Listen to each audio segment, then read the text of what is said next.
Danielle? Okay. You guys all having a party or what?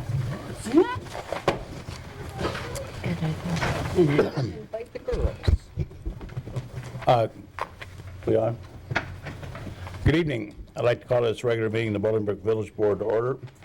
We're going to do the Christmas awards first, then we'll recess till 8 o'clock for the balance of the agenda. I say that because the agenda doesn't necessarily say that, but we're just going to reverse it a little bit. I have two people tonight that I'm going to ask to help lead the pledge to the flag. One is Danielle Gwynn, whose father sent me an email today to ask if possibly she could lead the pledge, so I'm going to honor that request. But I also asked another individual, Hector Molina, who's with us this evening, who became a citizen when? On the 10th of January. 10th of January, new citizen of our country. So I'd like to ask both those individuals to please join me at the podium.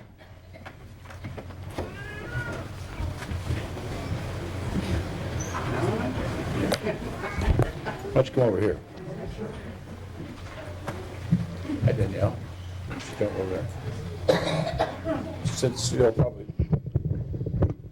So you're how old, 11? Mm-hmm. Where do you go to school? Brooks. Brooks. You like school? Yeah. What do you want to be when you grow up? A vet. A vet, okay. Welcome. So Hector, you became a citizen January 10th. That's correct. And how long did it take you?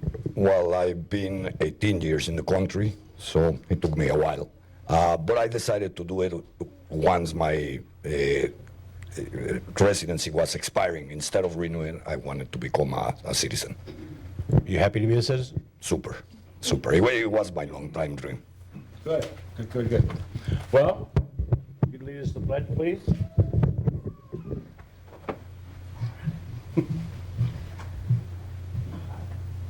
I pledge allegiance to the flag of the United States of America and to the republic for which it stands, one nation, under God, indivisible, with liberty and justice for all. Thank you, Dana. Hector, welcome. Thank you.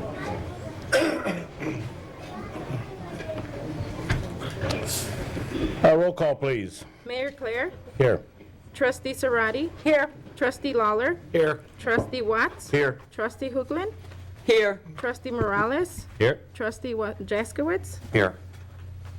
Our village clerk, Carol Penning, could not be with us this evening, so Crystal Tovar, deputy clerk, is taking care of the minutes and so forth this evening. There are minutes of the regular meeting January 8th. Is there a motion? So move. Second. Motion trustee Jaskowitz, seconded trustee Zarate. Questions, comments, corrections? Hearing none, all those in favor say aye. Aye. Opposed, same sign. Next, have the approval agenda. Mr. Bowen.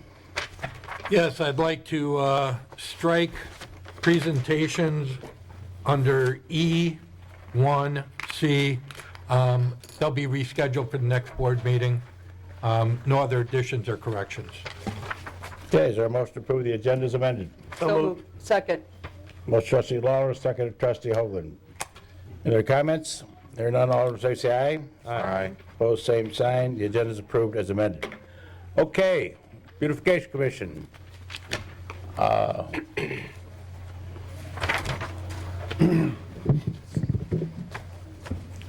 we got lots of helpers tonight. Good. Good, good, good. Okay. Would you? Good evening, ladies and gentlemen. My name is Karen Smith. I am the secretary for the Beautification Commission. Unfortunately, the two individuals who are higher than me were not able to be here tonight, so I will be presenting. Oh, sorry. Well, the chairman and the vice chair. My fellow commissioners, we have Tim Wade, who has been on the commission forever, Dottie Kozak, Laura Type, Mary Meyer, and Christian, Austin. Sorry. I get him and his brother mixed up all the time. And now on to the awards. First up, we have Joseph Britvich and Katie Reese. They've received the award 4 times.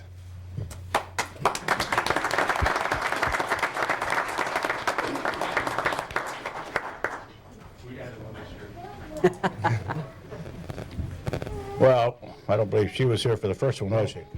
No, she was visiting last time here. But yeah, she's here to help now. So what'd you do this year to win an award? My wife went on the roof this year, so it was it's team effort.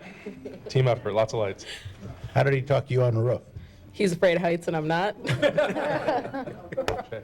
that true, or you just make that up so you don't have to? Petrified of heights.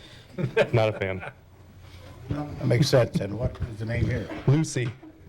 Hi, Lucy. Can you get my face? No? Just gonna look around? Anyway, Thank you very much. thank you. Congratulations. All right, we have Brandon and Corinne David.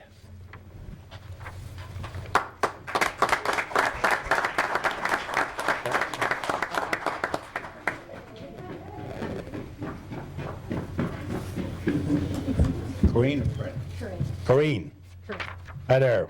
We want to say it. What do you say? I don't know.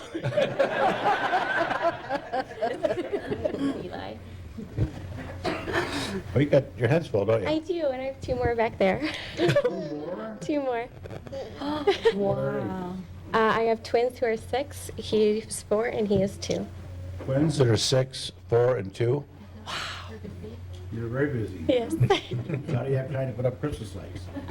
My husband helped me out a lot, and he watched the kids while I ran around the yard. Is he here? He is. Was he shy? No, he's just holding the other 2 back there. Well. You want to carry that? Say thank you. And how many times? It's the first time? Yes, this is our first time winning. It was very exciting when we got the letter. How long you lived here? We lived here since 2007. Ah. Yeah. Well, congratulations. Thank you very much. next year. Yeah.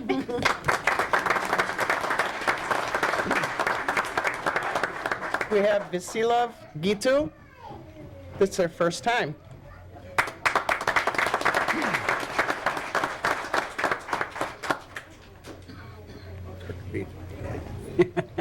Didn't want to go. Hi there. How are you? Welcome. First time. Yes, first time. How long you lived here? Second year, Oh. we're fresh. Did you know we did this? We gave out awards? No.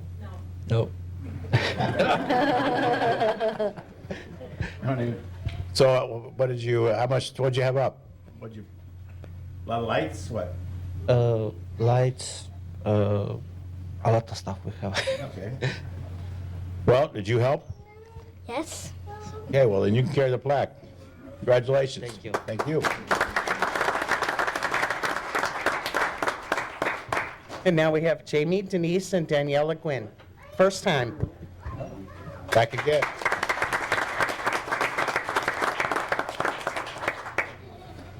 First time. How long you lived here? 13 years? My whole life? Yeah. Did you know we had this program? Yes, I did. Did you try and win? Mm-hmm. Did you help? We decorated inside. He did outside. Did you get on the roof? Yes, I did.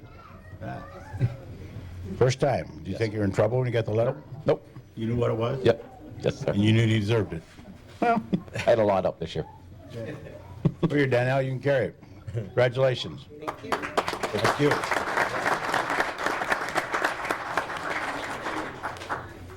And now Mary Hall. First time.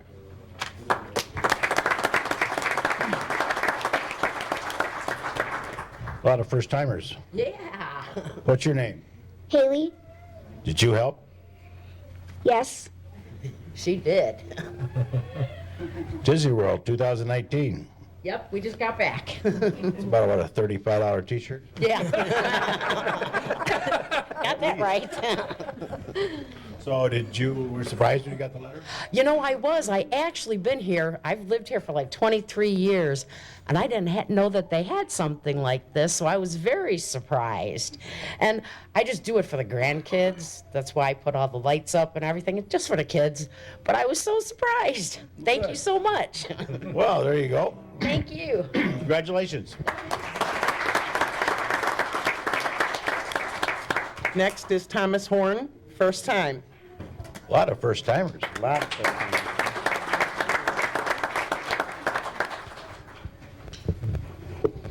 Good evening. Welcome. Hi. So how long have you lived here? 18 years. This is the first time you decorated? No, we've decorated every year. First time we won. We didn't know about the award, but in full disclosure, she did all the work. So, my name was on the letter, but she did all the work. So how long did it take you? Oh, a full day pretty much. Day and a half. A day? Yeah. But they're really bright LED lights. We pretty much like glow in our neighborhood. I'm Ed Bell, take a big bump. No, they're LEDs, so they're better. Well, so did you think you were in trouble when you got the letter? I didn't know what to expect. She opened it up. I wasn't home yet. Okay. Well, congratulations. See you again next year. Thank you. Okay. Sarah Hun, first time.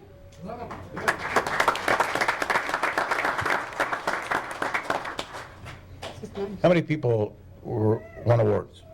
I think it was like 132. And we have about 20 coming, so I think all the veterans looked outside and said, I'm staying home. So this is your first time? First time. How long you lived here? 3 years. So did you know we did this? No, sir. Were you so happy when you got a letter? Absolutely. Where are you going to hang this? I guess we'll have to discuss that as a family. Over the mantle? Maybe in the kitchen. A little small for the mantle. Yes. Anyway, congratulations. Thanks for coming out tonight. Thank you. Andrew, Rosalie, and Kevin Jensen. This is their third time. Fourth time. I'm sorry, fourth time.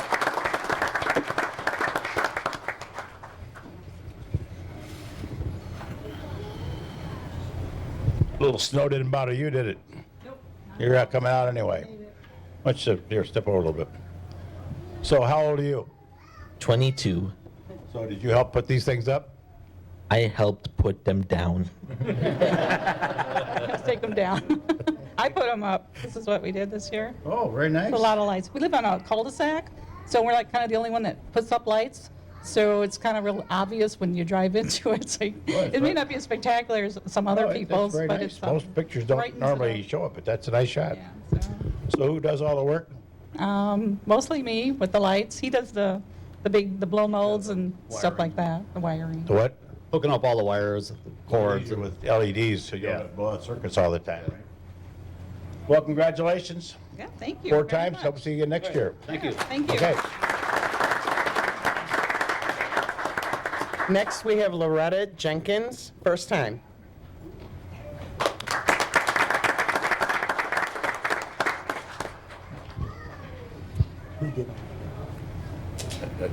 That's here. All right, somebody already told me, come on up. Somebody told me that you didn't do anything. I did, not as much as him. So I'm sorry, I should have made sure his name was on there as well. No, that's fine. And I got a kidney transplant in 2017, so You got a kidney transplant in 17? yes. Well, so, you're doing well. Yeah, Congratulations. yeah, thank you. Kidney to him. You did? I did. You donated your kidney to him? After 30 years, marriage 30 years. So. Well, it's a made-for-TV show here, I mean. So, And he's out there putting up lights, Yeah, we just happy. and you're cheering him on. Yes, definitely. He's the biggest fan. yeah. And this is your first time? Yeah. Yes, yes, So how long you lived here? 5 years. You did put up decorations last year? I did, but not as many because recovering. Wait a minute, I did, wait, this I did stuff? I did. But we have more every year, so next year maybe even bigger. Oh, yeah, well, that's what you do. Yeah, yeah. Well, congratulations Thank you. on that kidney, and Thank you. thank you. You're welcome. Appreciate it.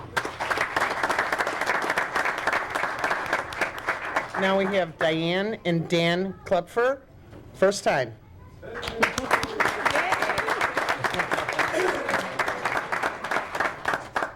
Well, you've been here like 50 years, so it's your first time?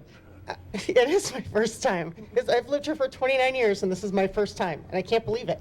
I thought it was a code enforcement letter. Is there something you want to confess? No, I thought I was in trouble, though, but it's all okay. Where were you going to hang this? I don't know. I think I might put it, like, in my car for now. I'm going to take it everywhere. I'm not going to lie.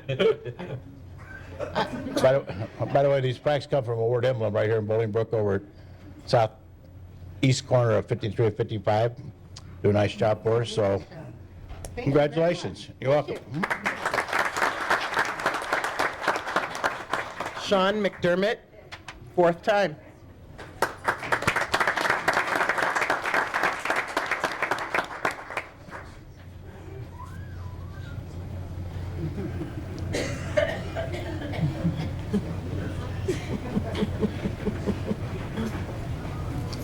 Hello, ladies. How are you? For the people at home, you are? Idoia, Julia, Marta? And Sean. Sean, by the way, is growing out that head of hair for St. Baldrick's. So he'll have his hair, his head will be shaved for St. Baldrick's Children's Cancer, so. And the beard too? It has its own zip code. It has its own zip code. Anyway, so did you help? kinda. Tell the truth. Guess yeah, no. Yeah, you're in the roof. Oh yeah. You're in the roof handing lights out. Oh To yeah. get all the candy canes out Oh yeah. and kept sending me back to the store for more candy canes. Yep. Because they were not enough. Did you help? It was all me. Nah, just she put the Harley out in the front yard by herself too. With Santa Claus on it. Climbed up the 28-foot ladder to do the lights on the gutter. That was all him. Well, congratulations. It was scary. Okay.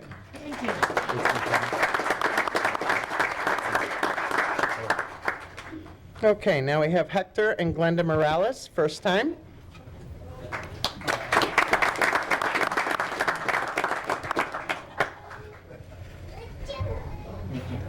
Come on up here. Come on up here. See that TV up there? See? See yourself? What's your name? Emily. What? Emily. Abby. Glenda? And Hector. So, is this your, what, first time? First time. First time. Were you surprised? Yes, we were. I thought it was a tax bill or something. When it came in, I'm like, oh, great. Popped it open, and she's like, oh, I want an award. I'm like, it's not fair. It has her name on it. She did all the work. You did all the work too? We went half and half. He did the roof, I did the bottom part. Dangerous, it's all him. The other guy back here, he puts, you go up to the roof. Yeah, I got to get some tips from him. So, was this the first time you decorated? How long you lived here? 2.5 years, but she's always done it, especially in the yard sign. This year we put more on the roof kind of deal. No. Well, congratulations. You want to carry this? You want? You want? Okay. Well, congratulations. See you next year.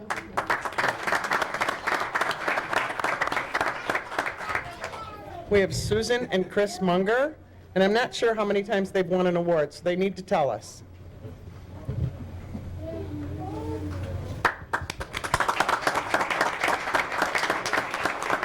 Mr. Gapper. Well, look at you. Styling, aren't you? What's your name? CJ. Tommy. How many times you won? This is number 9. Number 9. Is that 9 in a row? No, I missed a year. And that was, we just missed you? Yeah. You had a lot of decorations, we just didn't. Yeah, probably. Did you guys help? Yeah. Probably. Probably. Okay, well, I'll let you carry it, Tim. Congratulations.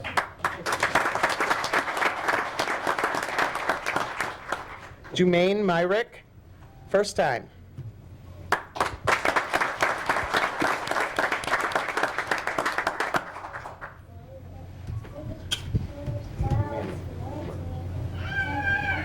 Come on up. How's it going? Well, going well, and you? All right. First time. Yep. How long you lived here? About 35 years. Since I was about this big. Never left. So who did all the work? Probably him. I just designed it.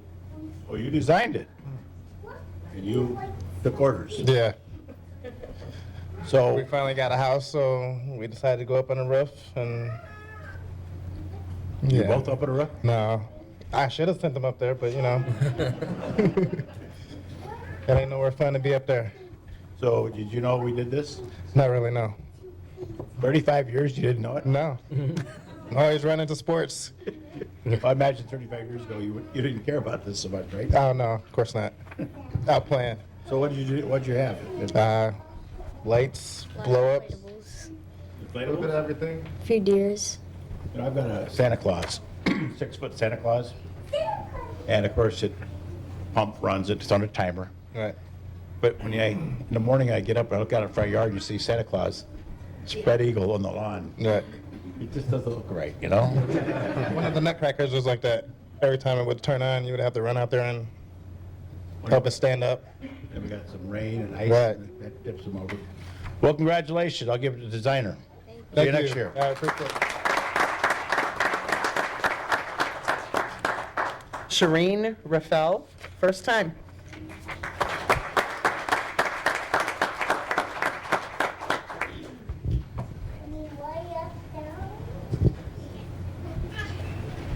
Hi there. Your name is? Irene. Shireen. Shireen. Well, so, first time? Yep. How long have you lived here? 5 years. Have you decorated before? Yes. Were you surprised? Yeah, I am. We didn't have an idea that it's going on. So you thought you were in trouble? No. Well, what do you think caught the judge's eye this year? Probably like a teddy bear. Teddy bears? Or, yeah. What, did they make you stand out there all night? Yeah. Well, congratulations. Hope to see you back here next year. Thank you. Here, you can carry the plaque. You're welcome.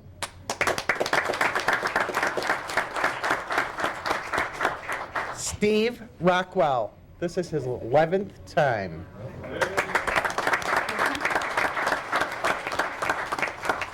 So, you're retired now, right? I am. It's, your golf courses aren't very good today, though. They were better in Well, the August. ball rolled a long way, didn't it? Oh, better in August. Did you watch the end of the golf outing Sunday? No. Pebble Beach, California.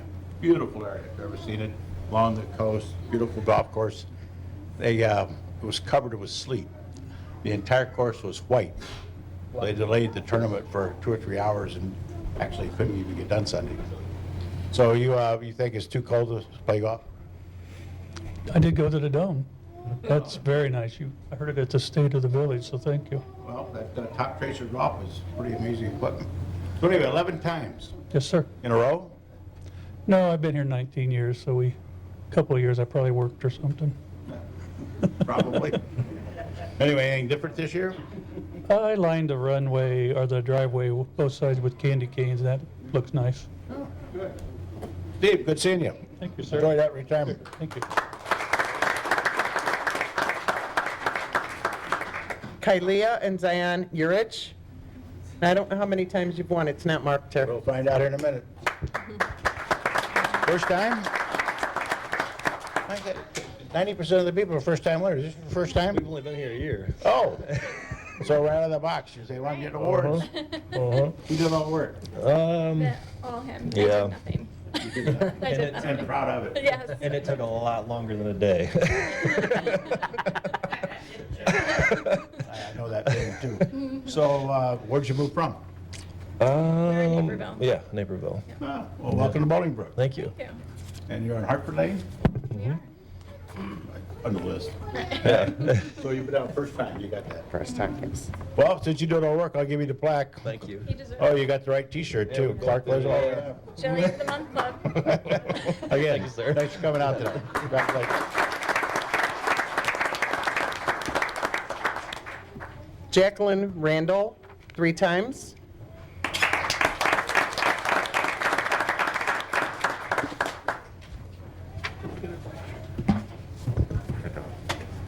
Hard to get used to that. Jacqueline Randall.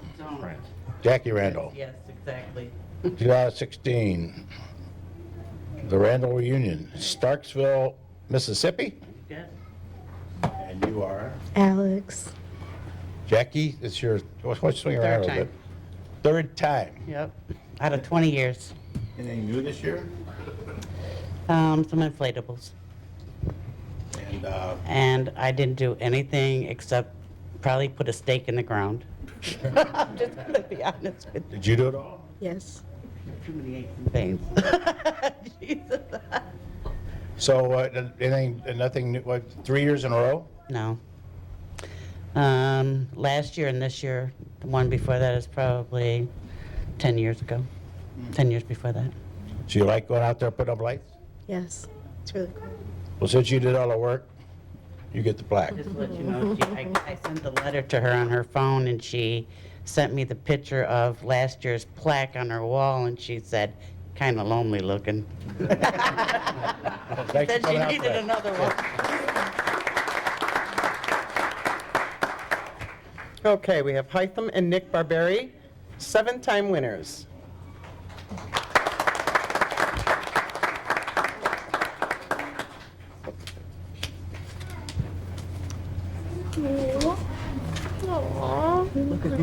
Hi there. Welcome. How many times? This is 7th. 7. Yeah. So this is her first, or his first? Her first. So anything different this year? Yeah. Oh, yeah. Built a custom sign for her. Tons of new stuff every year, more and more. Is it seven in a row? Yes. You got a picture? Mm-hmm. Wow. That's a sign I built.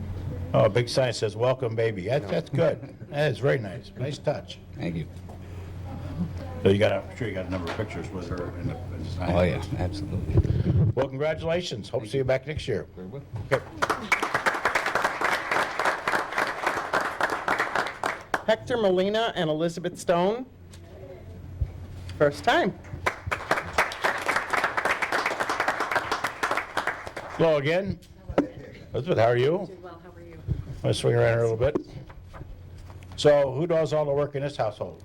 Well, he actually does it, and I have to say he owns a lot of the credit for it, because every time I'd be out on a flight, I'd come home and we'd ask, what else is going to be done to this house? It looked like a landing strip from the airplane. I work for American Airlines, and so when I'd come in, you couldn't miss 506 Monroe Road.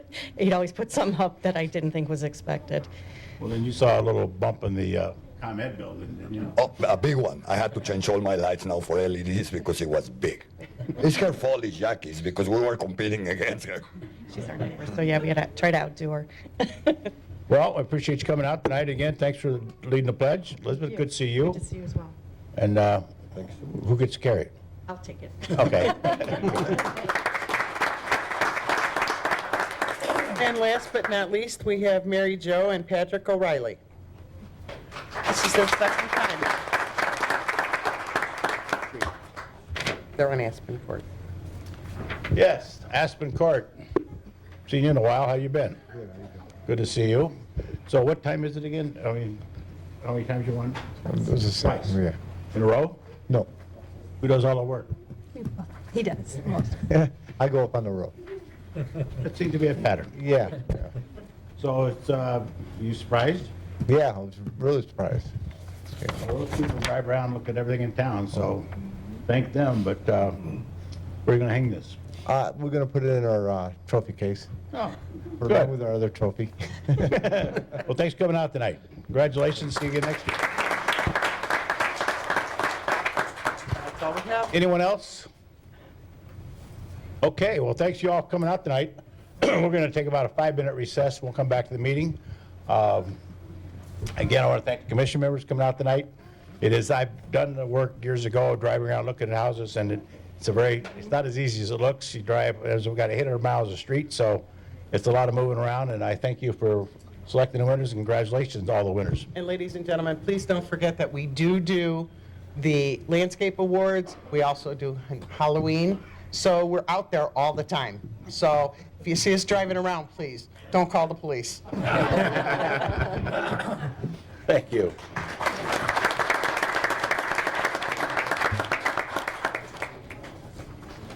Lucas. You're welcome. Thank you so much for your help. So we had one extra one. We had this one. He was not here. I was trying to lean out. I'm here. I forgot to transfer. Yeah. That's okay. So I wrote it down and.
We'd like to reconvene after that brief recess. Next, we have commission appointments. First of all, I need to, is there a motion to approve Tony Pinella as a member of the Civic and Cultural Affairs Commission? Second. Motion trustee Jazowitz, second trustee Lawler. Questions or comments? Hearing none, all in favor say aye. Aye. Opposed, same sign. Okay, Tony, you're approved. Why don't you come on down and we'll swear you in. Tony works for the BNSF Railroad. So you're a railroad guy. Yes, sir. And you're a heavy equipment operator. Yes, sir. Is that 150? No, not in Oh, the railroad. It's a different union in the railroad. Oh, I'm surprised. They're pretty aggressive. Right. Anyway, 10 years you've been a resident of Bolingbrook, and your wife's on the commission too, so you want to do what you can, provide some manpower, right? That's right. Well, this time, if you would, raise your right hand. I state your name. Anthony Pinella, Do solemnly swear solemnly swear to uphold the Constitution of the United States, to uphold the Constitution of the United States, Constitution of the State of Illinois, Constitution of the State of Illinois, the municipal code of the Village of Bolingbrook. the Civil Code of Village of Bolingbrook. I will faithfully discharge my duties I will faithfully discharge my duties as a member of the Civic, Cultural Affairs, and Parade Commission. as a member of the Civic, Cultural, and Parade Commission. Civic Culture Administration, To the best of my ability, best of my ability, in a manner prescribed by law. in the manner prescribed by law. Okay, here's your official certificate. Welcome on board. Thank you. And All right, thank you. thank you.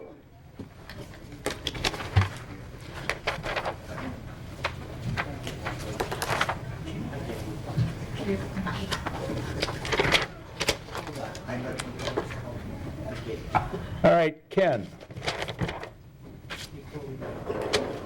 Oh, no, wait, stop a minute. I got a, Vanessa Klepper, come forward, please.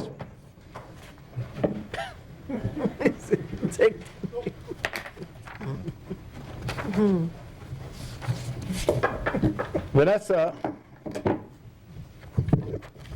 when did you actually get the note that you were finished?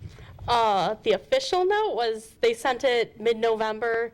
It took them a month delay because, you know, October is a busy time for Girl Scouts. There's a big gap both in Boy Scouts and with Girl Scouts, and I don't know necessarily why it is, but once they get final approval, there's like a sometimes 2, 3, 4 month processing time. Yeah. Which doesn't make a lot of sense to me, but hey, it is what it is.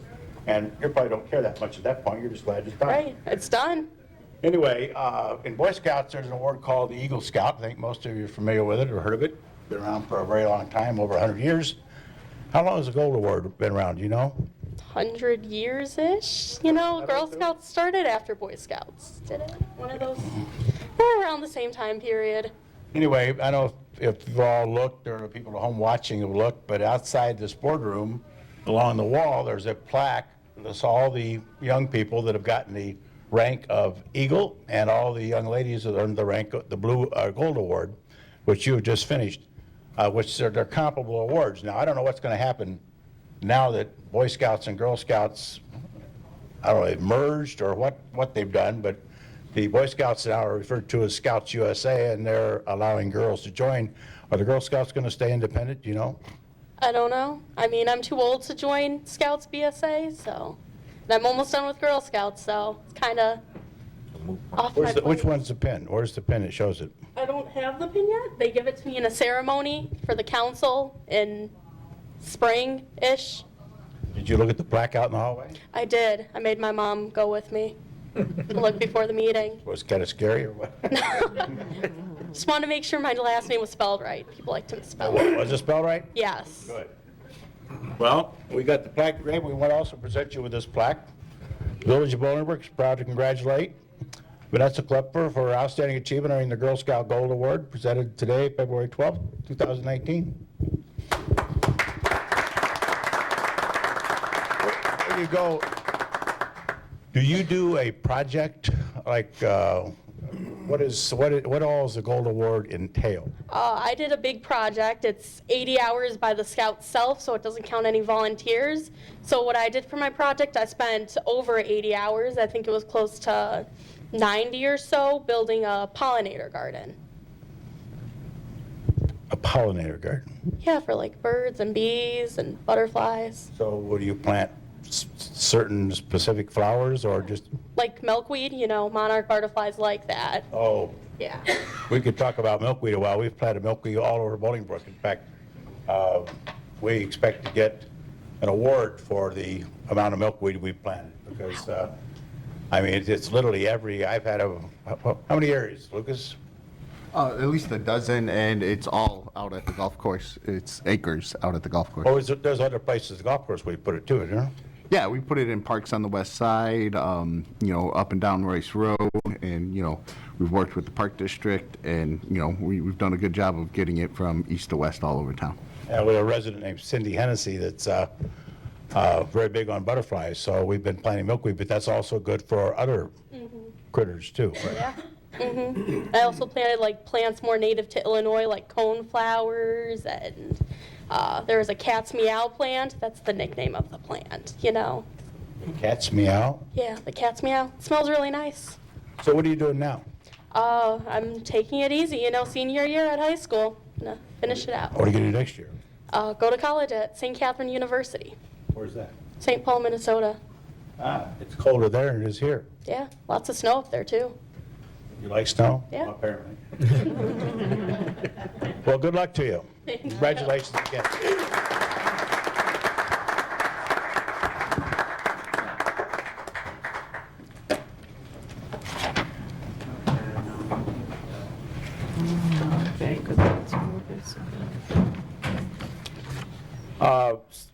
There's one more, right? Several months ago, we had a community meeting to discuss containers for our refuse. The majority of that group indicated they'd like to leave the program alone, continue to use the bags that we use now.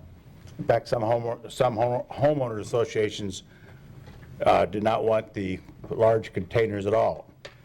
But a number of people on both sides of the issue did indicate they'd like to have some kind of container for recycling that had a lid on it, so that it wouldn't blow around. And I might add, tonight they're saying 50-mile-an-hour winds. So I don't care if you got a toter, a garbage can, or a blue bin or what, it's going to blow around in 50-mile-an-hour winds. Having said that, we have been looking, and by the way, the group recycling, or group disposal, which has been our carrier for some time and done an excellent job over the years, was sold this past year to a company out of Houston, Texas called Waste Connections.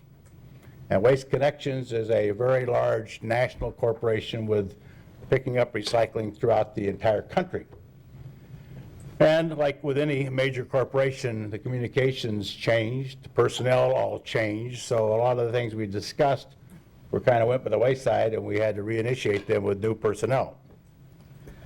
But they have indicated, the new company, they will pick up any recycling container that's put out there as long as it's 32 gallons or less. Because once it exceeds 32 gallons, it becomes a weight problem. So we have looked around at various stores, and what you see here, the container on the far right is a container that Groot would provide. But it's going to cost around $2.50 a month. You effectively rent it. But if something happens to it, it breaks, they will replace it. Now, there's one other container right here that is very similar to the Groot container, which you can buy. I'm not sure if it's Lowe's, Home Depot, or Menards, but they're for sale here in town. You buy it, and then you don't have to pay anything in terms of rent. The caveat on that is if it gets broken, it's your container and will not be replaced. If theirs gets broken, they will replace it. And then the one in the middle is a smaller container, but it's got a lid that snaps on, and we hope to have soon. We've been waiting for quite some time. Apparently there is a lid that will snap on the current blue bins that we use. But you know, everybody's got an opinion on this, and the blue bins, a lid that snaps on the blue bins, people say, well, the blue bin lid will blow away. anything can happen with any of these containers. But people wanted to see if we could get one with a top on it. We are exploring that possibility. And the question is, you can rent or buy it. Personally, I'll continue to use the blue bins we have because I got them and they're free in terms of our program. So we're looking to identify one with a lid soon, or at least all the options, and let everybody know about those options for a potential adoption of this program sometime in March or April. So that's the status of the recycling only. Okay? Thank you.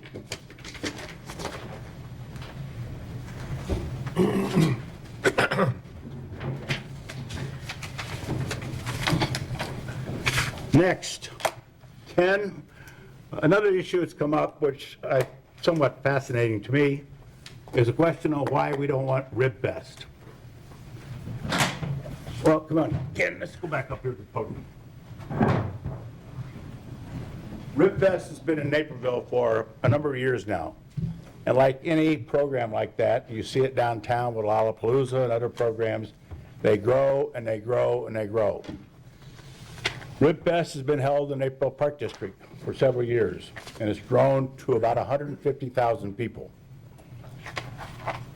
And Rib Fest people, run by the Exchange Club in Naperville, want the property for 12 days to 2 weeks to be exclusively set aside for them to set up and operate. We don't have a place in town for 150,000 people, and I defy anybody to suggest otherwise. We have about 12 to 14,000 people, by estimates, come to our fireworks display. And we do park in a field during that fireworks display. And if you were there last year and you parked in that field, you see what happens when it rains. It was not a pretty picture. We got past it. We'll be doing it again this year. But we do not have a place big enough for that, and I'm told after they leave Rib Fest, the parks are literally trashed like you see downtown with the festivals in Grant Park, and that's come back in and rolled out, seeded, graded, and so on. So at first blush, and talking with different people, including the director of the Park District in Naperville, who said they don't want it anymore after next year, Ken's looked at the issue too. So Ken, what's your opinion?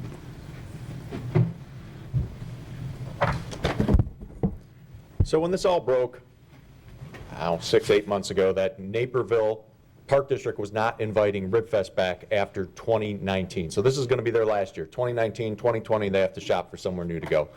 Started to look around and talk to my counterpart over at Naperville. Obviously, questions were going to be asked of me, so the director of special events out there, and we started to talk back and forth about the feasibility of having it in Bolingbrook and what it entailed in Naperville. So if you'll humor me, let me give you a little history of the event to bring you up to speed to where it is now so you can understand where it came from. So the very first Ribfest was in 1988 on Father's Day weekend, mid-June, back at Rotary Hill in Naperville, so in 1988. 1989, it was moved to its current location over the 4th of July weekend. It didn't do too well over that mid-June Father's Day weekend. They tried to tie it into their 4th of July fireworks, and it was a 2-day event. It was $2 to get in. Last year, 2019 is going to be the last year. It has grown to over 20 sprawling acres, and they are literally busting at the seams. And the 2019 entry is $45, so went from $2 to $45.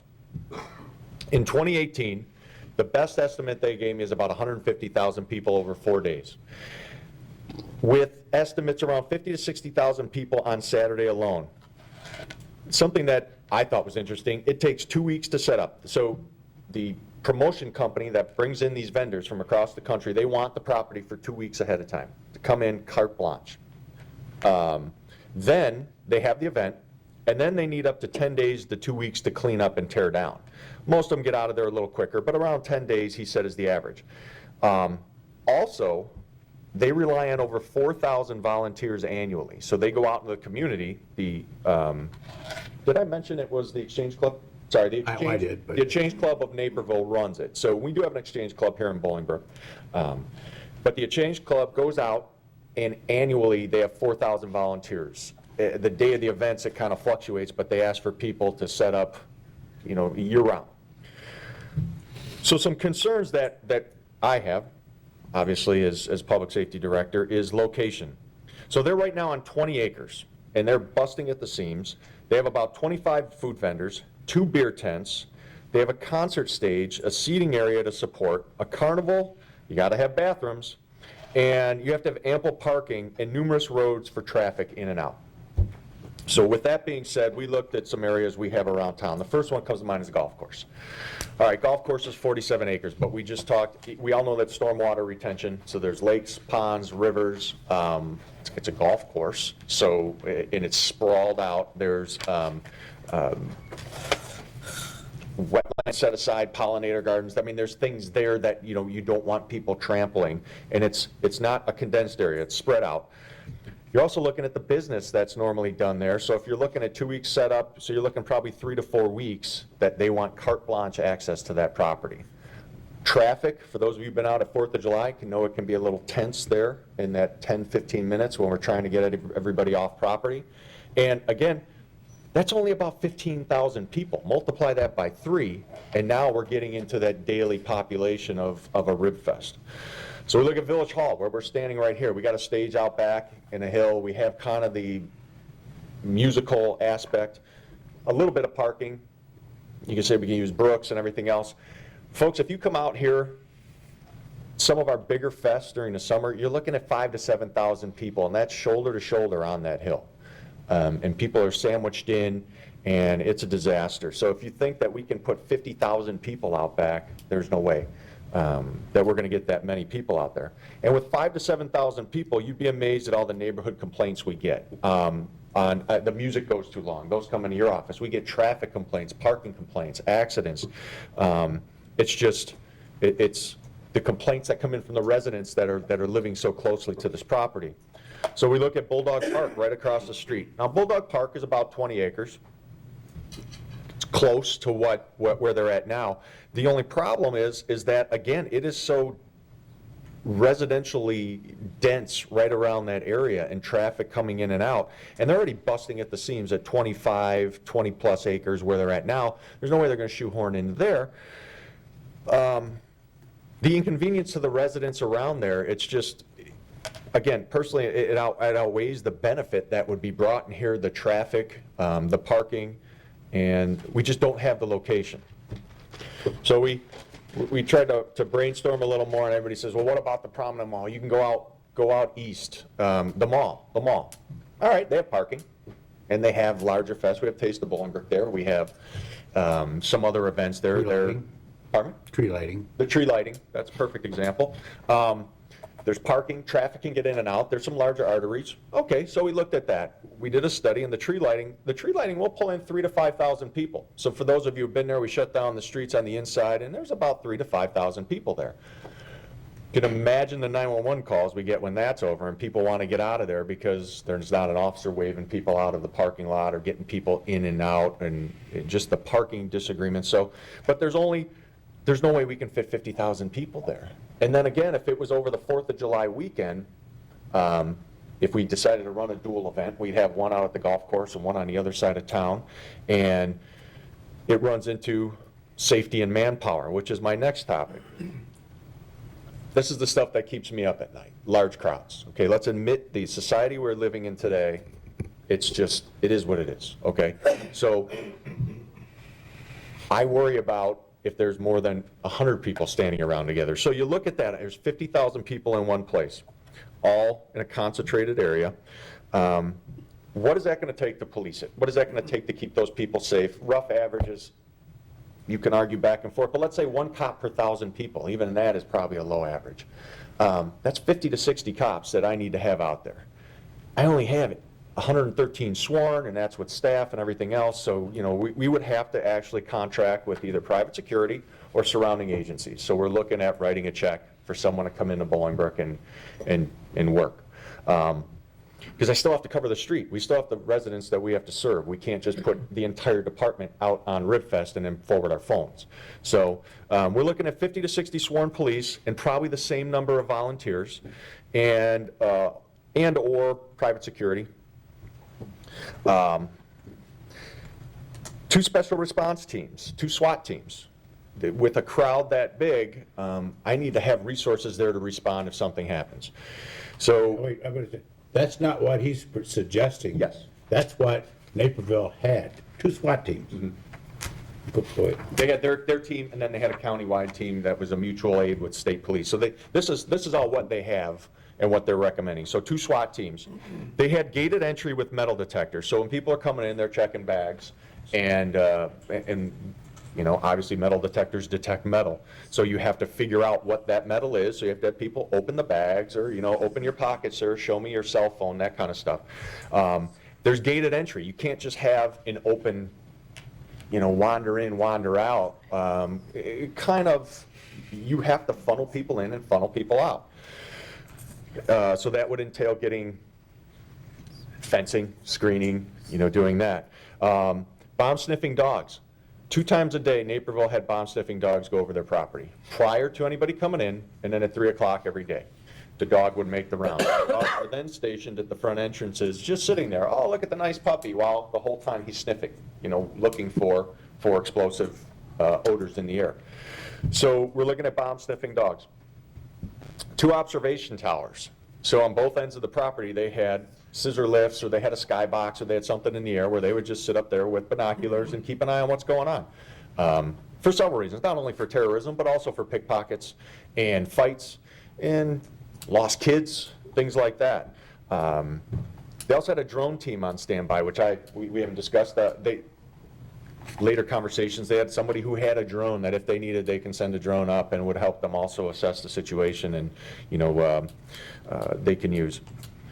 Another thing that it's going to happen, it's inevitable, our crime stats will go up. With a larger concentration of people in a smaller area, statistically it's going to go up. You're going to have thefts. You're going to have people walking through parking lots, trying doors, and seeing what's inside. Our accidents will probably go up. People will be backing into things. You know, our calls for service will increase. They're going to go up. This brings me also over to our beer tents. So I talked to them about the beer tents. They had 2 beer tents, 2 opposite sides, and they staffed that kind of twice as much as what they had on the regular property. So if they said, all right, we want 2 cops here, they usually put 4 in the beer tent, if you will. So I did some math, and my data, so, you know, where do you get your stats is a big thing. Cite your sources. So, you know, Steve Schindlebeck over at the Naperville PD, the Daily Herald out of Naperville posted or published a lot of this, and then also the Naperville Department of Finance. I got their 2018 RibFest breakdown. So this is your beer tent. In 2018, they sold 14,000 gallons of beer. Okay, so what's a gallon? We know a gallon of milk, but break this down for you. A barrel of beer holds 31 gallons. So with that, in 2018, they sold 451 barrels of beer. All right. 451 barrels. You know, we all know the kegs that we used to have in high school and that kind of thing. So there are 451 of those. So that's 113 barrels of beer a day they sold. But to break that down even lower, it's 74,866 12-ounce cups of beer. So, I mean, just the volume, 14,000 gallons of beer, it tends to you know, makes us worry, because not only are these people here, they're out on the roads, they're doing other things. So we're very cautious and keeping an eye on that. So I have to staff that up. That brings me into my medics. You know, we're looking at fire service. If it's 110 degrees out there, we're going to have people dropping from sunburn, heat exhaustion, things like that. If a storm winds come through, like on the 4th of July, the storm came through with the rain and the wind. Now I have 50,000 people. What do I do with them? You know, can I get them to their cars safely? Can I get them inside something? Yeah, can we run over to the library? I'm sure they don't want 50,000 people inside the library. So it's a concern. I'd probably have to have an ambulance on the ground anytime there's somebody there. So even when the people are shimmying up the scaffolding to put the stage together or something, there should probably be somebody on scene in case they fall. In Naperville, it was great because the hospital was literally a block away. But, you know, here we'll have to travel half mile, 3/4 of a mile if we're thinking of the center of town. So there's going to have to be an ambulance on the grounds at all times with at least probably two medic teams, one on each side of the property, and an ambulance maybe centrally located. You're looking at choking, trips, falls, allergic reactions, cuts, sunburn, heat exhaustions, little stuff, but but when the ambulance leaves, somebody gets stung by a bee, they're allergic, they got to go to the hospital. We take them up to the hospital. I now have to backfill that ambulance to have somebody on site in case the next thing happens. So that's taking an ambulance off the street or out of one of the houses, and we're mutual aiding. So it's kind of like borrowing from here to pay here. So you got to think of the medical side of it. Now, Lucas is probably sweating over there thinking about his public services. What are they going to do? Well, for 2 weeks beforehand, they had their public works department, public services, setting up fences, working with the vendors, working with the promotional group, trying to get things done. And then afterwards, cleanup. So at the end of the day, there's cleanup. The end of the day for at least 2 to 4 hours every day. So if you close at 10 o'clock till 2 a.m., there's rough estimate. There's crews picking up garbage, emptying porta potties, putting new garbage bags in. I mean, just constantly dropping dumpsters off back and forth. Just the food product alone that's getting disposed of, you have to keep that in mind. So anywhere from 2 to 4 hours at the end of the day. Close at 10 o'clock, you're looking at 2 in the morning, close at midnight. Porta potties I mentioned, those all have to be cleaned and drained, sometimes twice a day, depending on the volume. And then we got to clean up the parking lots where people are parking. Imagine all the rib bones and all the other stuff that creates food, if you will, for the critters that are out there and everything else. So we got to keep that sanitary. Then the vendors have to come in and resupply. Think of that. At the end of the night or during the day, they have to come in and resupply ice, ribs, all their other stuff, and then they're out there usually cooking all night long. So they have semis that have to come in and out and have access to the property. So that raises issues. How are we going to get semis and the noise in and out? Over in Naperville, it's fine. You're at a hospital. I mean, there's really not a lot of residential around there. It's in a downtown business area, cemetery, so it wasn't too bad there. After they leave, when they're gone, repairs to the property. If we have a rainstorm like we had 4th of July last year, I don't know if you saw the lot that was across the street from the golf course, disaster. If that happened around, you're looking at sod, seed, and Lucas's public service guys would have to come in and worry about all the repairs. So now the big thing is the cost. That's one of the other prongs on this. So the cost. So Naperville used something called SECA funds, SECA funds, and I have a guide to their special events and cultural amenities grant program. So they have money set aside. So it's a grant program. So the folks at the Exchange Club apply for grant money, and the city of Naperville dispenses this grant money. So you're probably going, all right, where does the grant money come from? There's a 1% food and beverage tax in the city of Naperville. So anything you buy, 364 days of the year, 1%. 0.75 of that goes to the SECA fund. Out of that, it's capped at $1.9 million. So there's only $2 million in this fund. That's all that's in there. But RibFest isn't the only one vying for those funds. You've got the marathon that they have going on. You have triathlons. You've got all other 501c3s that are fighting for this pot of money. So out of that, it pays for, and it specifically states it pays for police, fire, public works, and transportation services for the event. So it's going to pay for the public services. So the tax that you're taxing, if I went there today and stopped at McDonald's, I'm going to pay a 1% tax, and it's going to go towards RibFest whether I go or not. It's a grant application, and clearly in here it says past funding doesn't ensure future money. So even though you got it last year, you might not get it this year. So it all depends on the board that sits and issues the SECA funds. So there's a fund set aside. So now it gets down to the nitty-gritty, and you say, okay, quit talking. How much did it cost the city of Naperville? So for police last year, and this is directly from the finance department, so police services last year were $130,342.97. That's just for the police services that Naperville Police supplied. Now, mind you, that also ties into their Park District Police, because Naperville has Park District and their regular police force, so they have Park District Police. Fire department cost $31,181.15. Public services, $32,268.54. And now their traffic. So you know, their traffic and outside services. So if they brought in Andy Frayne, or they brought in the state police to assist, or the county was there doing some stuff, they would bill the city back.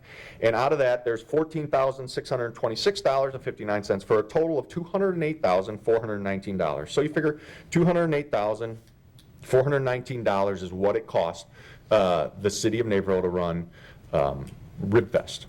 And that came out of the grant fund. So I know what you're all thinking. Well, I went there last year, Ken. I paid $40 to walk in the door. What did that go to?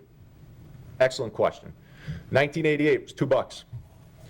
2018 it was $40, and as of today, 2019 is going to be $45. So 150,000 people at last year's $40 rate. That's $6 million. $6 million gate. I know everybody didn't pay their $40. Some, you know, whatever. But let's just say it's $6 million. They say all that gate money goes to charity. The stats that they've given the newspaper, there's 30 charities that have benefited over 29 years for $15.5 million. So roughly they're giving $535,000 out a year. They said their best year was 2016 where they gave out $1.2 mil. So they're bringing in $6 mil, roughly. What does that go towards? Well, probably their talent. As of now, July 3rd, they have Billy Idol coming in for 2019. I know, Lucas, you'll be there. They don't have anyone listed yet for July 4th. They have Brantley Gilbert already listed for July 5th, which is a Friday. And then July 6th, they don't have anyone. And there's nothing listed for July 7th, which is a Sunday. So they have the 4 days. So I'm sure a lot goes to bring in that talent. I mean, Brantley Gilbert is a pretty popular country singer. They have a carnival on site. So I don't know what that costs to get that carnival in. So I'm sure some of the gate expenses go towards the expenses to bring the venue to the property, to bring the bigger names. The beer tent, where's all that money going? Well, all the profit for the beer tent goes to the Exchange Club. Exchange Club's a 501c3. They disperse that money as they deem, you know. And they have to buy the beer, they have to buy the ice, the cups, and all that stuff. The volunteers run the booth, but the profit from the beer goes to the Exchange Club. So there seems like there's this big pot of money out there, and when you look at it from this, hey, it's a good event, we can bring people to Bolingbrook, we just don't have the location for it. You know, when you think about it, we got to admit that it's too big for Bolingbrook. It's even too big for Naperville. And the Naperville Park District made some comments in the newspaper, and they were very nice and cordial comments, but nowhere in the paper did they say, hey, after we do this, they're welcome to come back. Or you know what, we'll find them somewhere else in the city of Naperville. They can't do it here at this park because we're renovating it. But how about this park? That never came up. So even the Naperville Park District really didn't go, well, if you can't find anywhere, you know, they just left that hanging out there. Some suggestions that I would give if they asked me if they cared. Joliet's perfect. They're used to large events, large venues. They have the stadium in downtown Joliet. They've got the Speedway. They've got the staffing, the manpower. They're used to large events. They dealt with NASCAR. It's one way in, one way out. You have gates. You have, they could do that. Aurora's big enough. They've got colleges, college campuses. They've got casino property. You know, you can, I don't think they want to go that far out to Rockford, but you need a larger town that has a bigger event venue, stadiums, colleges, things like that. But I'll shut up here because it's almost 9 o'clock. The disruption, I believe, that this would cause the village and the residents just far outweighs the value that we would reap in return if we tried to force that round peg into the square hole. It's too big for Naperville. It's too big for Bolingbrook. You know, so some of the questions that I've been asked, I try to put it here and break it down into a little more concise. And I'll be around afterwards if anybody has any questions or concerns. Be more than happy to discuss. Thanks, Ken. I mean, I understand it sounds like it'd be a great thing. Why don't you bring RibFest to Bolingbrook? Naperville doesn't want them anymore. They want the parks not closed to the people that paid for them, the citizens and the taxpayers. They want the parks returned to those people, not tied up for people from all over Chicagoland. And of course, they got a lot of nice restaurants in Naperville. Do they make anything off RibFest? No, because everybody's reading at RibFest, buying things from vendors that are from all over the Midwest. I'm not knocking it, it's a great thing, but they grow too big. We have 4 or 5 festivals behind Village Hall. A couple of them wanted to go to 2 days. I said, no, we're gonna stay with the one-day festivals. We disrupt the neighborhood enough, and one day, people are parked in streets all over this area, and of course, there's noise from the music and so forth, so we have one-day festivals. And of course, we have our own Jubilee. That's our celebration for our anniversary of our incorporation. But I'm, you know, when people say, why don't we go after Ribfest, I think it's true. We might be reimbursed for some of those expenses, but then the one thing you didn't mention is after Ribfest every night, I'm sure there's probably 1 or 2 traffic stops, probably 1 or 2 DUIs from people going home after sitting there outside all day. So if you think it through logically, it just doesn't make any sense. And I don't know. So hopefully the people watching that wonder why we don't go after Ribfest, 75,000 people, where would you put 75,000 people in Bolingbrook? Tom Castanoli, general manager of the mall, is sitting back there. He don't want it. Macy's doesn't want it. Bass Pro doesn't want it. They want their customers for those parking spots. Not people from Glen Ellen or wherever coming down here eating ribs and drinking beer. So, that's that. Thank you, Ken. Next, we have bill approval. Exhibit A, $1,062,081.50. Exhibit B, $1,597,205.47. A total of $2,659,286.97. Is there a motion? So move. Second? Motion, trustee Morales, second, trustee Zarate. Questions? Hearing none, roll call vote, please. Trustee Zarate? Yes. Trustee Lawler? Yes. Trustee Watts? Yes. Trustee Hoagland? Yes. Trustee Morales? Yes. Trustee Jaskowitz? Yes. Tax receipts, October 2018 state income tax, $417,762.63, corresponding to a year ago of $382,550.79, or a 9.2% increase. November 2018 sales tax, $2,686,329.78, corresponding to a year ago of $2,576,863.61, or a 4.2% increase. I just want to interject here. All the mats that WeatherTech sells have sales tax on them. So we certainly have the mall, it's a big sales tax generator. Retail stores all over Bolingbrook and Target and so forth that generate sales tax. But we also get it from WeatherTech, who sells products online throughout the country. November 2018 motor fuel tax, $159,348.47, corresponding to a year ago of $162,113.02, or a 1.7% decrease. And the November 2018 state administrative fees, $21,611.52, something the Illinois General Assembly took away from us a year ago, is that they decided they can't balance their budget, so let's just steal it from the municipalities. So he created a phony 2% administrative fee for collecting sales tax and returning it to the municipalities who generated that sales tax. So that's what they're collecting, about 20 grand a month to balance their budget, so we run short on funds on occasion. Next, we have a resolution. Our first resolution this evening, the resolution approving an Illinois Department of Transportation local agency agreement for federal participation, Rodeo Drive and King Road roundabout construction. Is there a motion? So move. Second. Motion, trustee Lawler, second, trustee Jaskowitz. This resolution approves a local agency agreement with IDOT for federal participation in the Rodeo Drive King Road roundabout. The project cost is estimated at $2,261,000. Federal Service Transportation Program, STP funding, will supply $764,000. The village share is estimated at $1,497,000, which was budgeted for and is coming from MFT and village funds. The project will be completed this year, we hope. There continues to be delays because Springfield can't get their act together.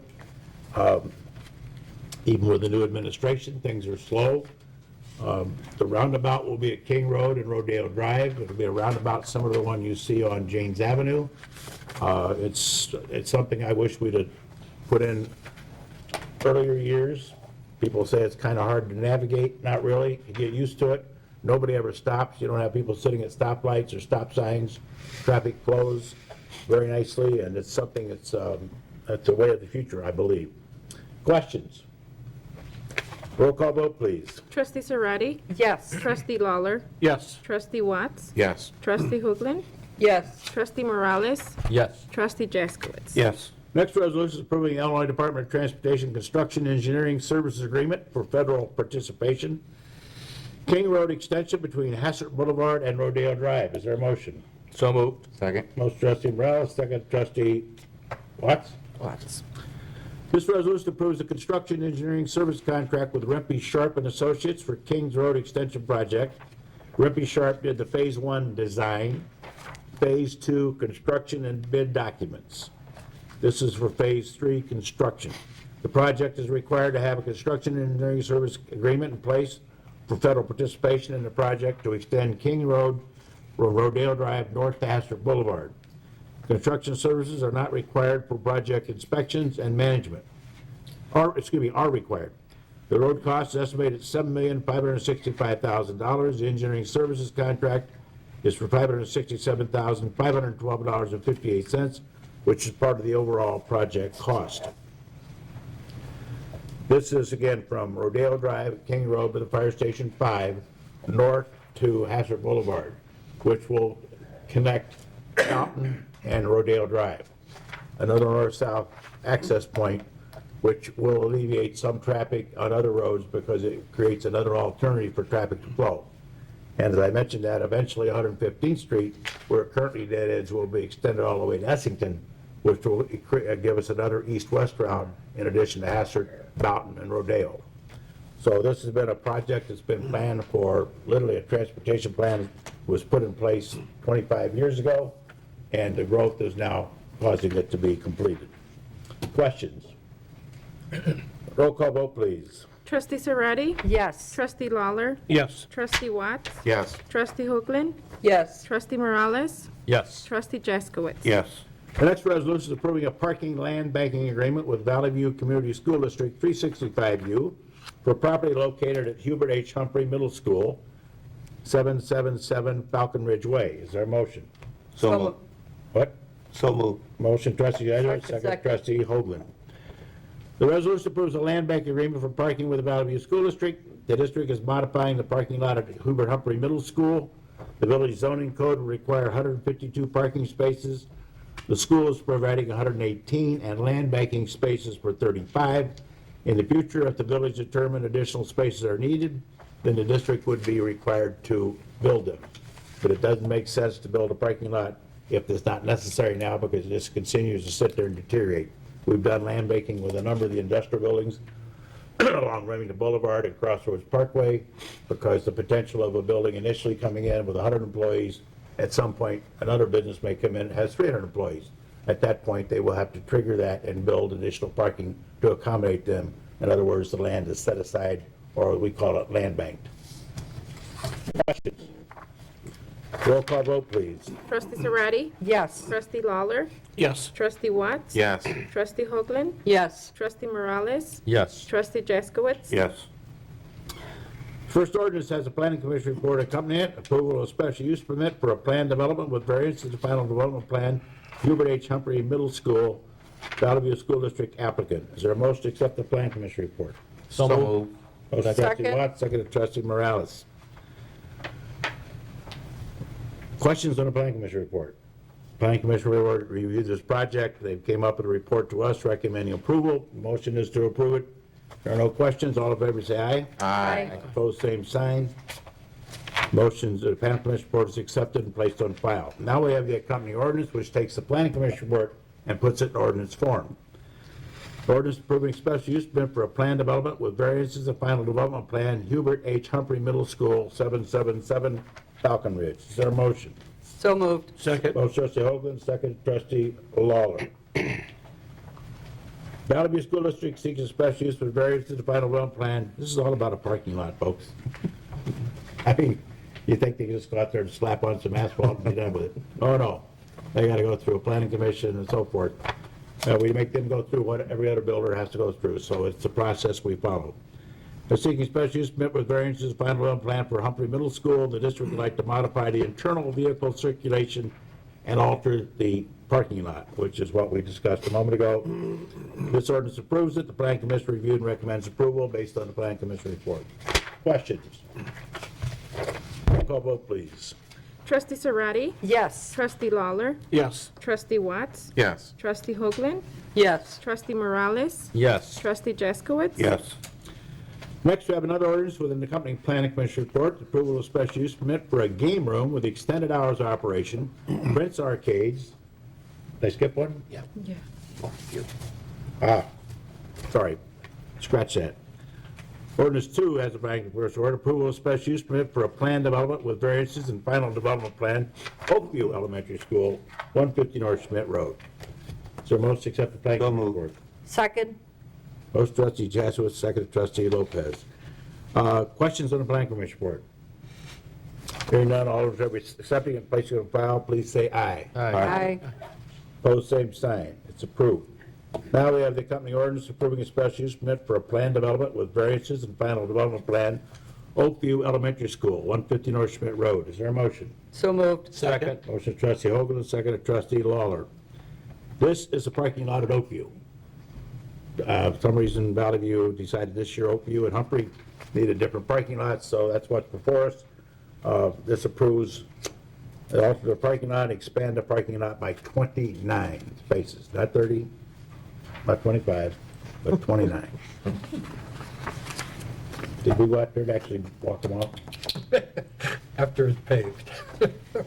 And the striping. We have a motion on the ordinance, right? There are questions on this?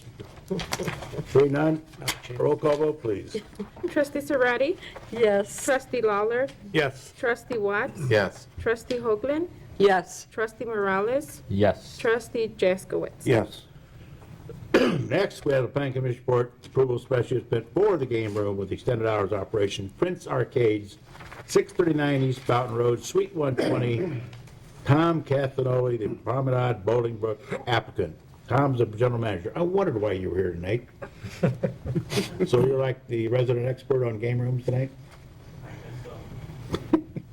Are there questions on the Planning Commission report? Hearing none, all in favor say aye. Aye. Opposed, same sign. I did get a motion on that, didn't I? Crystal, did I get a motion on that? Yes, you did. Next, we have the ordinance approving the ordinance which takes the Planning Commission report and incorporates it to the special use permit for a plan development for a game room at extended hours operation, Prince Arcades. Special use permit for a game room with extended hours operation, Prince Arcades. Is that a little redundant there? Anyway, that's what it is. Is there a motion? So moved. Second. Is this a contest to see how many times you can get your name in the minutes? Apparently. Motion trustee Jaskowitz, second of trustee Lawler. The Promenade is seeking approval for a special use permit to allow a game room with extended hours of operation. Prince Arcades would like to occupy 2,022 square feet of tenant space and seat 120 located south of the roundabout at the Promenade. The arcade is a non-sales tax generating business, but is subject to the village's amusement tax of 3%. The arcade plans to have 50 to 60 games and would like to be open for business until 10 p.m. Sunday through Thursday and Friday and Saturday till 11 o'clock, and that's why it's on the agenda. Businesses have to shut down at 10, anything beyond 10, restaurants, whatever, requires a special use. So they've asked for a special use to open at 11 on Friday night, and in 2019, that seems like a reasonable request. Planning Commission again reviewed and recommends approval based on the report we accepted earlier. Questions?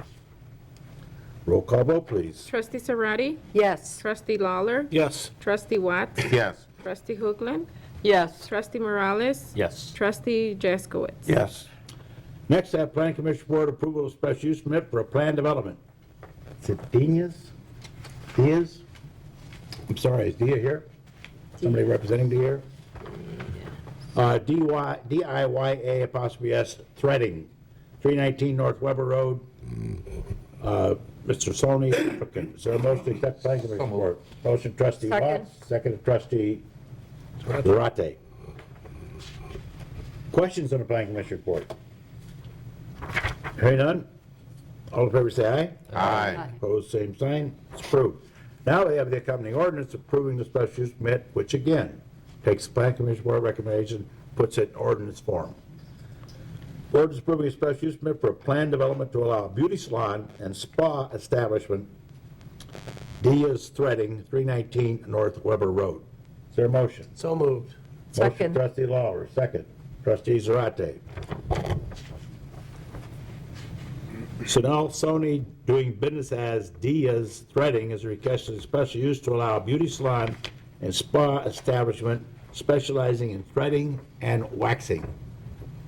The applicant would like to occupy 1,300 square feet of tenant space in the Maple Park Plaza, which is often referred to as the Best Buy Retail Center.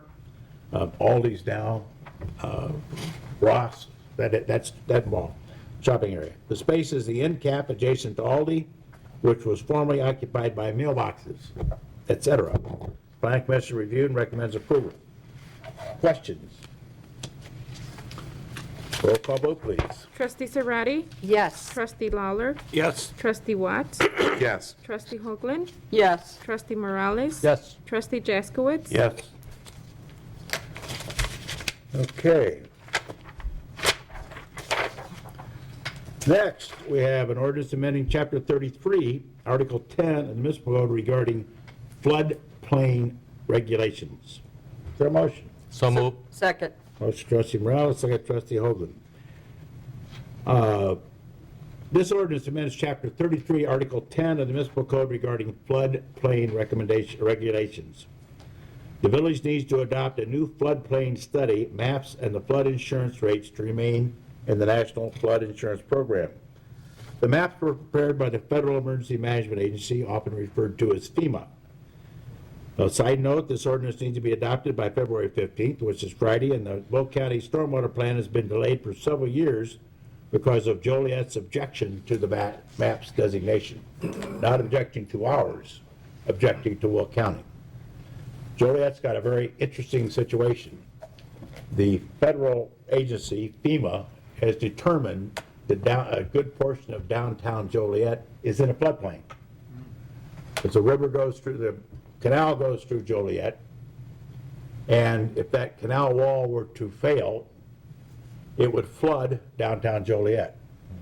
So the FEMA has redesignated the downtown Joliet a floodplain, which means all those people, and it's, how many acres was it? 700 parcels. 700 parcels of land now have to buy flood insurance that they've never had to buy before. And apparently Joliet has fought this for 10 years. 10 years. And the final ruling finally came down, and yes, it is in a floodplain, and yes, they will have to buy flood insurance.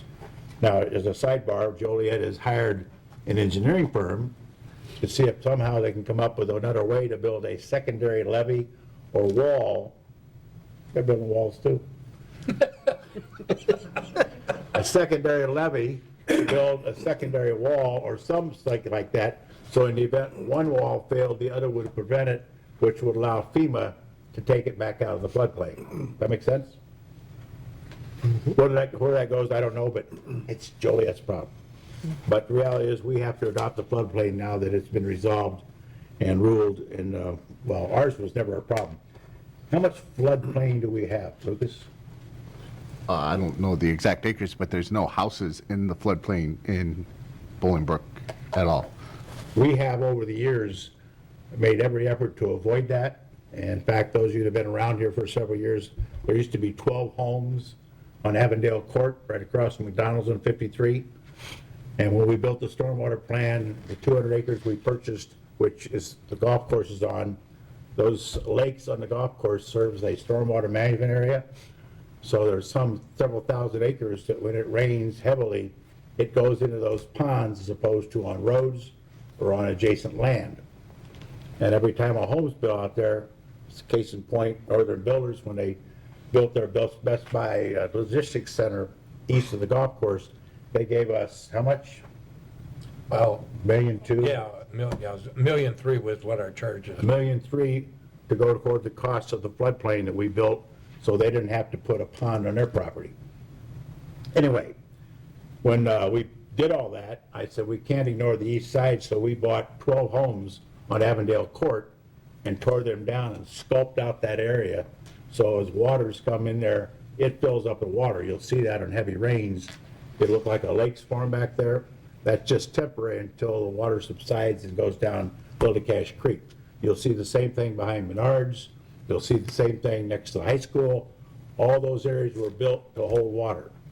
And we have very little, minimal flooding. Now, if we get a 6 or 8 inch rain, there's going to be some pressure on that. But for the most part, we have no flooding. It used to be, there was a time years ago when we got heavy rains, you literally were landlocked and could not get out of your neighborhood because streets were flooded everywhere in town. We got rid of all that. It's part of some of that massive debt we have. A little sarcasm there. Anyway, questions? Roll call vote, please. Trustee Serrati? Yes. Trustee Lawler? Yes. Trustee Watts? Yes. Trustee Hoagland? Yes. Trustee Morales? Yes. Trustee Jaskowitz? Yes.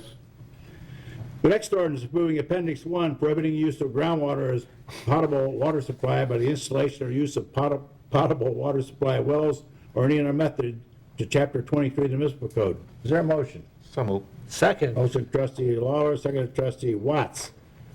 I'm going to read this, and if you understand it, you're a couple of steps ahead of me. This was written by the Public Service Department engineering staff. This ordinance amends ordinance 11-022, which prohibited the use of groundwater as a potable water source. The ordinance focused on the area around 596 North Pinecrest Road, which had been occupied dry cleaner. The revision to the 2001 ordinance is being requested by the Illinois Environmental Protection Agency.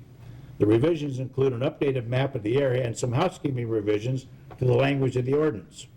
The gist of the ordinance is that a well intended to provide drinkable water cannot be placed in a general area ground around Pinecrest and Boughton because of the potential contamination from the dry cleaning operation years ago. The village has Lake Michigan water, is not used well water, so the ordinance really has no impact. But the EPA wants the modification made anyway.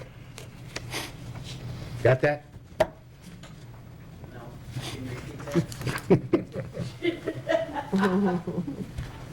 Questions? No, not a chance. Roll call vote, please. Trustee Serrati? Yes. Trustee Lawler? Yes. Trustee Watts? Yes. Trustee Hoagland? Yes. Trustee Morales? Yes. Trustee Jaskowitz? Yes. This meeting was a little longer because our first meeting in January, we only had one thing that really needed to be approved. It didn't make sense to pull everybody together to vote on one item and then adjourn. So we canceled it. This time it's questions to the audience press. Anybody in the audience has a question they'd like to direct this board about something we did, didn't do, or perhaps should have done.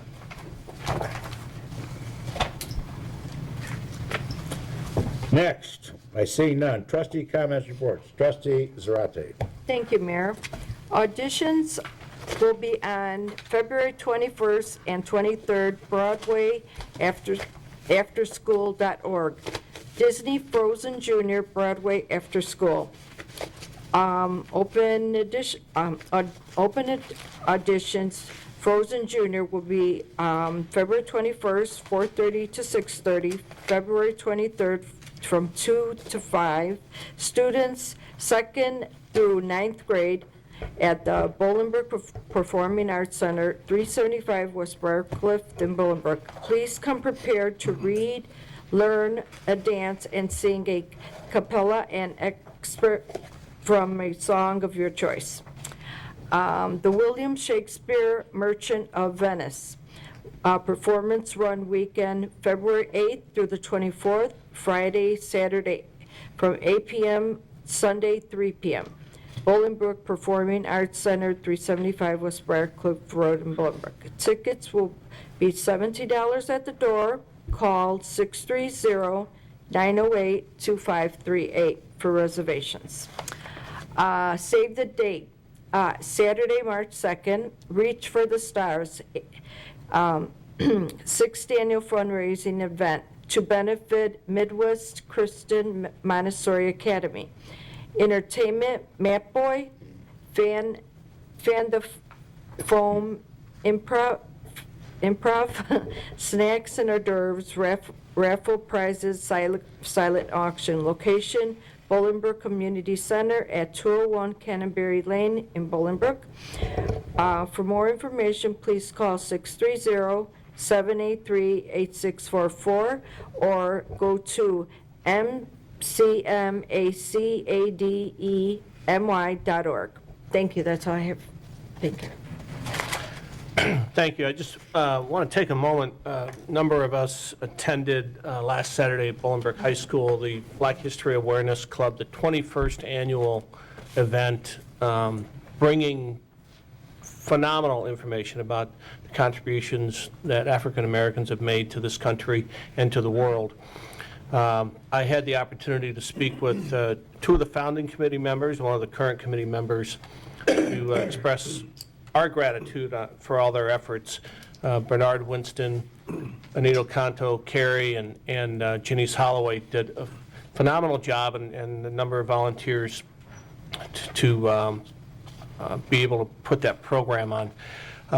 Thanks to Bolingbrook Community Television, who's broadcasting this event. You can catch the recap or catch the replay of the event. Captain Bill Norwood was the first African-American pilot hired by United Airlines. A number of other phenomenal speakers. So I would encourage you, if you couldn't be there, to look for the replay on Channel 6. You can look at bct6.org for the replay schedule. Couple of announcements on behalf of the Lions Club, of which I'm a proud member. This one's a fun one, the upcoming meat raffle. If you're looking for meat, come to Tailgaters Saturday, February 23rd from 1 to 4 p.m. The proceeds from this event benefit the Beep Baseball tournament that is hosted annually. Teams come from around the country, visually impaired baseball players, and proceeds benefit this particular event. So hold off on your shopping at the other stores on the weekend and come out to Tailgaters on the 23rd. And then the 26th annual St. Patrick's Dinner Dance, which will be held at the Levy Center on Friday, March 8th, 6 p.m. to midnight. This year, the entertainment, locally grown Jim Riley, who's part of the Whiskey Brothers. Jim was raised in Winston Village, and his family still lives there.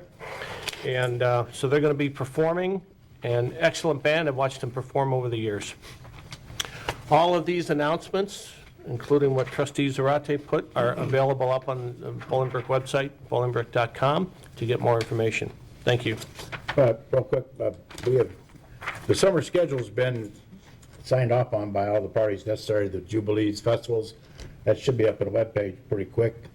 When Pakistani Day is, when the Village Picnic is, when the Day of the Immigrant, all those things will be posted throughout the entire summer, plus the concerts. We don't know the names of all the bands for the Park District concerts and the Village concerts, which are held on Wednesday night, but they'll be posted as soon as they're done, but the dates are set.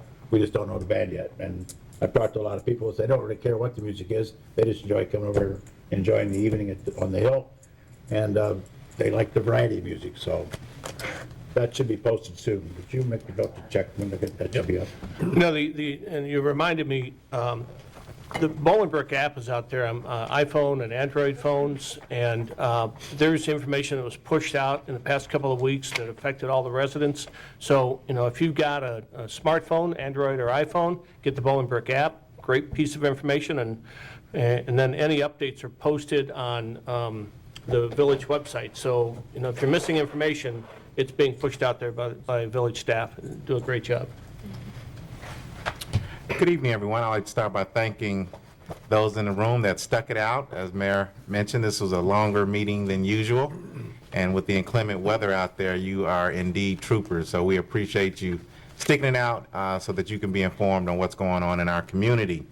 I also would like to congratulate Tony Piniella, Civic and Cultural Affairs Commission appointee this evening. We wish him all the best. And Vanessa Clofer, Girl Scout Gold Award. We are extremely proud of you, and we wish you all the best in your future endeavors. Thank you for being here this evening and giving us the opportunity to congratulate you and celebrate you. So all the best in college and the rest of your endeavors. You mentioned that it's not a small thing, but I would defy anybody to show me a municipality in the entire country that has a list of all the Eagle Scouts and Gold winners on a plaque in front of their council chambers. That's how strongly we support these programs, and you won't find it anywhere else. I assure you that. So, again, congratulations. That has been confirmed.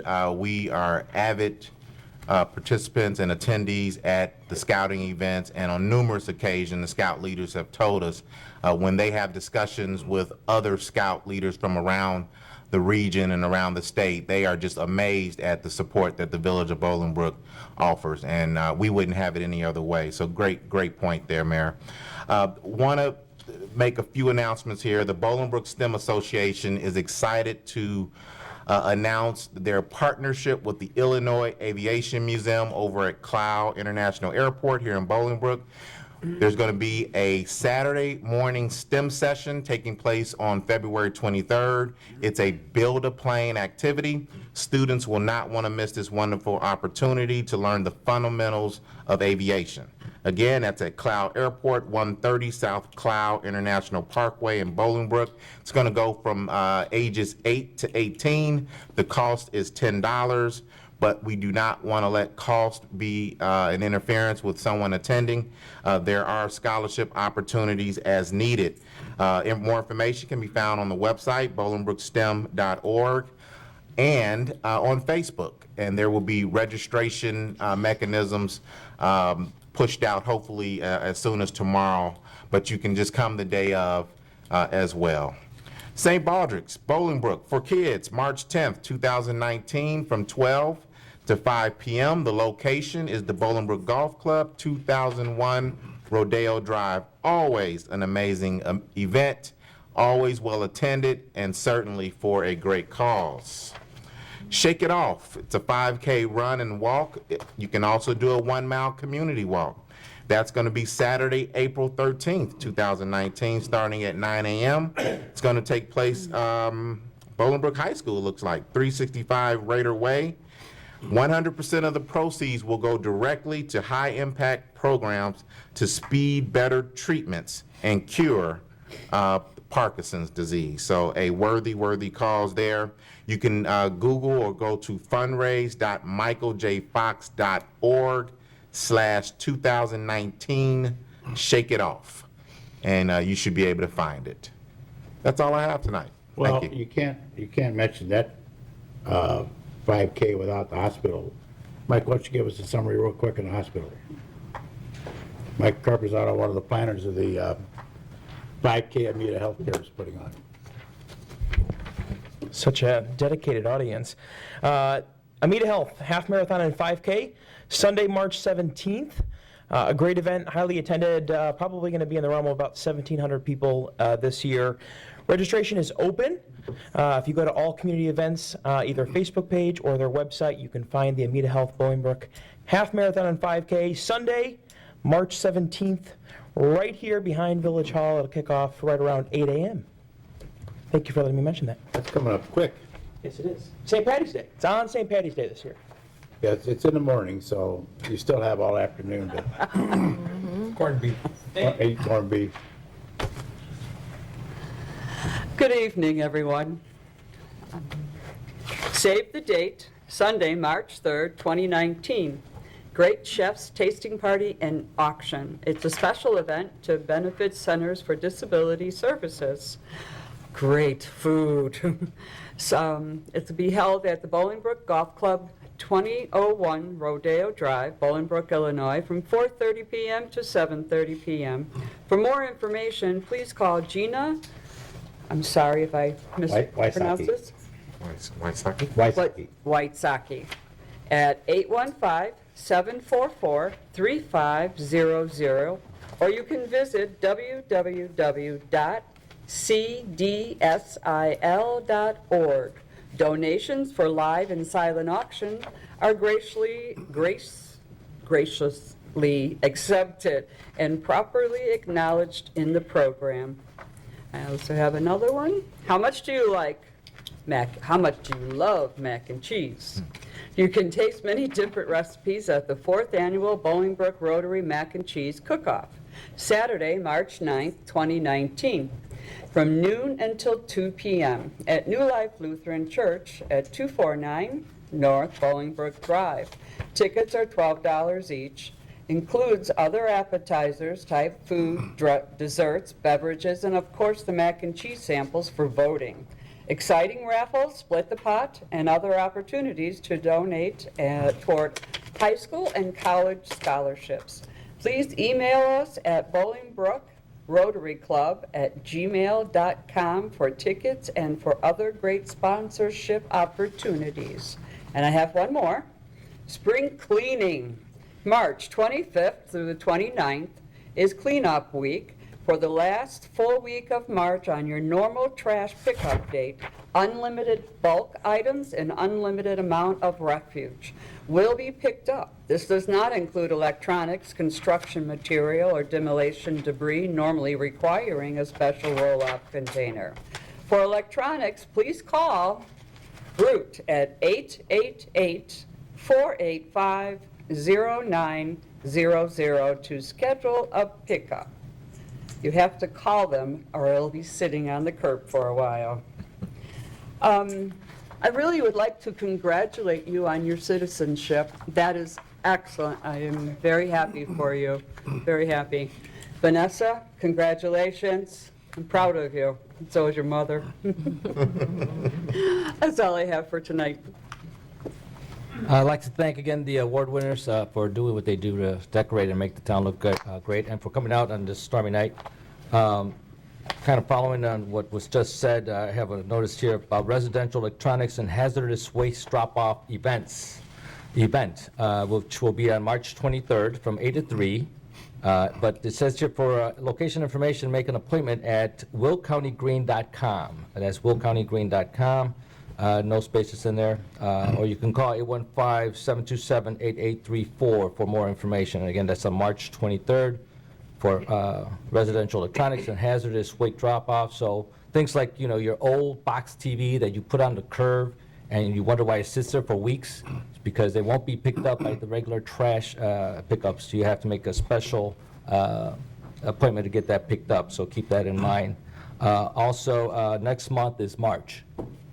That's it. Just wanted to let you know that. Vanessa, congratulations. Great job. Great job. Relay for Life of Will County is having their kickoff for the Relay for Life walk and fundraiser to fight cancer on February 20th. It'll be at the IPIC Theater at the Promenade. It'll be from 6:30 to 8 o'clock. You can come there and learn all about Relay for Life. You can sign up for yourself. You can sign up a team. You can do whatever you want. But I would encourage you to get involved in the fight for cancer, be it Relay for Life or some other group. But February 20th, it's a Wednesday, 6:30 to 8 at the IPIC. Trustee Hoagland mentioned the Bolingbrook Rotary mac and cheese event. We are looking for chefs. We would like to have at least 13 chefs, people that make a special mac and cheese dish. The winners in the past have been very creative, from lobster mac and cheese to very spicy jalapeno salsa mac and cheese to all different types. So if you're creative and you like to make mac and cheese and not out of the craft box, we would encourage you to contact Rotary and become a chef. The awards are nice trophies and some good recognition for that. And finally, Trustee Lawler mentioned our Bolingbrook app, and it brought back to me, you know, during that cold spell when the polar vortex was going on, we had to change garbage pickup days and times. If you sign up at the Bolingbrook website for the alerts, and that's all you have to do is go there, you're going to get a message to your computer, your cell phone, whatever, that says garbage pickup times have changed, or this is going on in the village, or whatever. And so, excuse me, it's a great service, and you don't have to be calling the village all the time to say, how come they didn't pick up my garbage? It's sitting on the curb. and recycle bins were out for days because people thought they were picking up recycle. The alert told people they're picking up regular garbage but not picking up recycle on a certain day. So sign up for those things, please. It'll help you tremendously. Thank you. Mentioning the garbage pickup, I watched the Facebook pages, including the Facebook Warriors. This past week was really just an unusual, terrible week weather-wise. And the refuse pickup was a little bit, nobody anticipated it. You can't anticipate what happened. And the refuse company could not get those trucks to the neighborhoods. The streets were a mess. So things were picked up. And, I guess I'm just saying, it's like tonight. When people say the road, if you don't have to go out, don't go out in this stuff. These are dangerous roads out there. You can't control it. Ken was telling me about 5 or 6 o'clock, we had a sudden drop in temperature which froze the roads. Wasn't anticipated. The forecast didn't call for it. It's just you got a 2 or 3 degree swing there, and it happens. Our public services people have been working an extraordinary amount of hours. I know because I'm signing off on the bills for the plowing. But that's what they're here for. But it's been relentless for, a week to 10 days. Trustee Morales mentioned the TV pickup, which reminded me, if you go on our webpage, there's a number you call and Groot will pick up your TV or whatever electronic device you have. A handful of years ago, the General Assembly of the state of Illinois decided they didn't want electronic products dumped in landfills anymore. That makes sense. A lot of that stuff can be recycled. So they passed a law that effective a certain date, you couldn't do that anymore. Nobody was prepared for that. We were like, what do we do? And some of you may remember, we used to collect them over by the Public Works building, piles of TVs. And we didn't know what to do with it. Finally, we convinced Groot to take them because they knew it was an outlet if they'd get it. And we negotiated a contract extension with Groot where they included recycling pickup as part of that.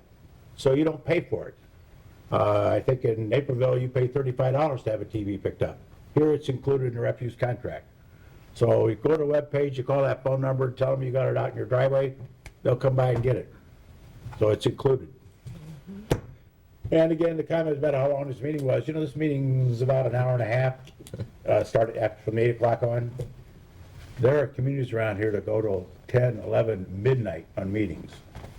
And of course, there's always those people, how come everybody votes yes? Because all this information is put out to the trustees, it goes through committees, it goes through several levels of staff, goes through my office, the committees, and into here. So we think we've answered a lot of the questions ahead of time, and of course, the public can always ask questions if they choose to. So this meeting, an hour and a half, including the presentations we had, that's pretty good and pretty efficient, because the Village of Bolingbrook works. Motion to adjourn. So moved. Second. Motion trustee Holden, second trustee Lawler. All in favor say aye. Aye. Opposed, same sign. We stand adjourned.